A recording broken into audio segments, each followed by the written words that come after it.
All right, so I'm gonna have you say your name. I'm Justin Lovell. So I'm Tina Nareski. I'm a 2D animator. I'm a director.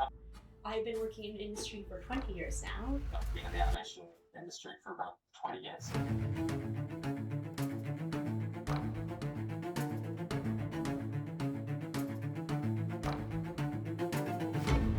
You're 20 years in the industry.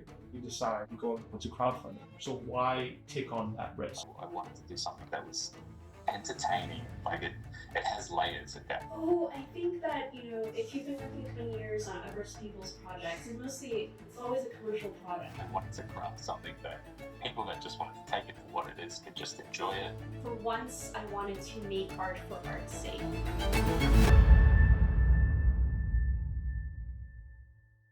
20 years in the industry, that's like some very long time. It is a long time. Yeah. And I'm really happy that I've been employed for those 20 years too, Oh, yeah. which is a feat in and of itself. I am most known for my work on the video game Cuphead. Worked on features, television shows, straight to DVD and streaming. That was, I think, the most amazing ride. It was a little small independent team based out of Oakville, Canada. And we were extremely passionate about the medium of hand-drawn animation. I've worked in hand-drawn to 3D to puppet rigged animation. Serenka kind of goes back to my Polish heritage. I was born in Poland. My parents raised us speaking Polish at home. We read Polish literature. It was really part of our culture, the food, the languages. And I was told the legend of a Warsaw mermaid, the emblem of the city of Warsaw. Powerful mermaid holding a sword and a shield, and she protects the city of Warsaw. And it kind of was in my head for years and years that I really would love to make an animated film based on this legend.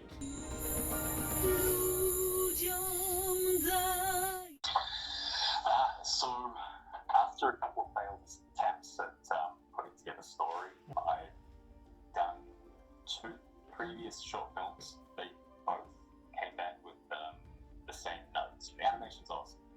You just don't feel like there's enough story in them. And once you hear that a couple of times, it's just like, all right, well, this is something that I need to focus on. So I sat down and just kind of and ah, what do I want? Do I want to put something in fantasy? Do I want to do a rom-com? Do I want to do sci-fi?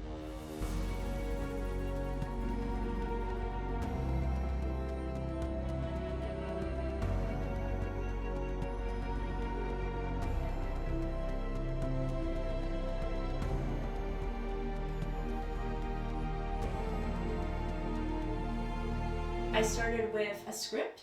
I asked my friend Zarin, Darnell Martin, to write the script, which she did beautifully. And then my sister Eva Navretsky and my other friend Bianca were consultants. Also, I had advice from a dear friend of mine who works in marketing and communications. So the first thing she said is we need a website. I need an Excel sheet. Like people I knew from primary school, people I knew from high school, people I knew from every single job I've ever been at. It's a full-time job. You've got to have a lot of things planned to make sure you're updating information, you're releasing material, keeping everything fresh. It was very close to the end.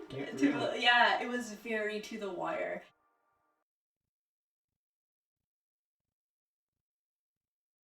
For about 4 to 5 weeks, I kind of plotted my stuff and I thought, okay, I feel good. The work's going to speak for itself. In my mind, I thought it was gorgeous what we're doing. We're trying to really kind of pull together Studio Ghibli and Disney and just kind of really mash the two together.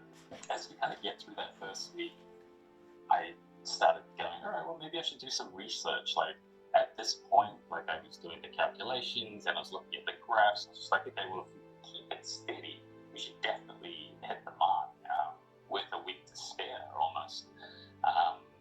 And then I was jumping in, I was doing some research.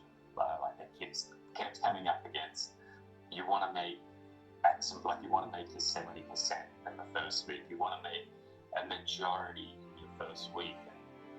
And that's kind of when the rails started to kind of fall off a little bit.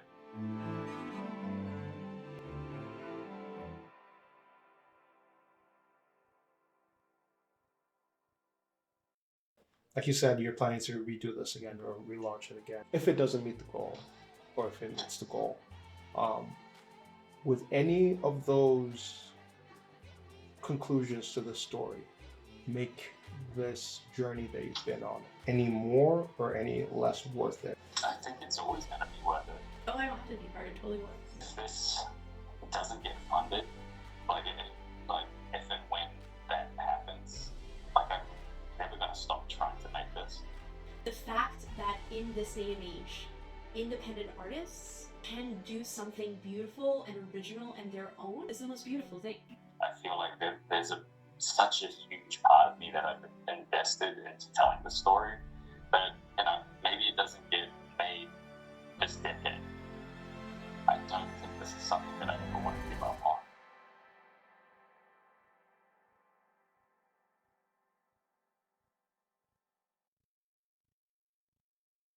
So for this documentary, part of the reason why I did it was because my brother decided to get into crowdfunding. What are kind of like the big pieces of advice you would give like to someone else who was trying to start out on this road?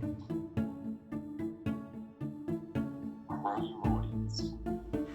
Go into it with eyes wide open. Not going into this with no one really knowing who you are and what you're trying to do.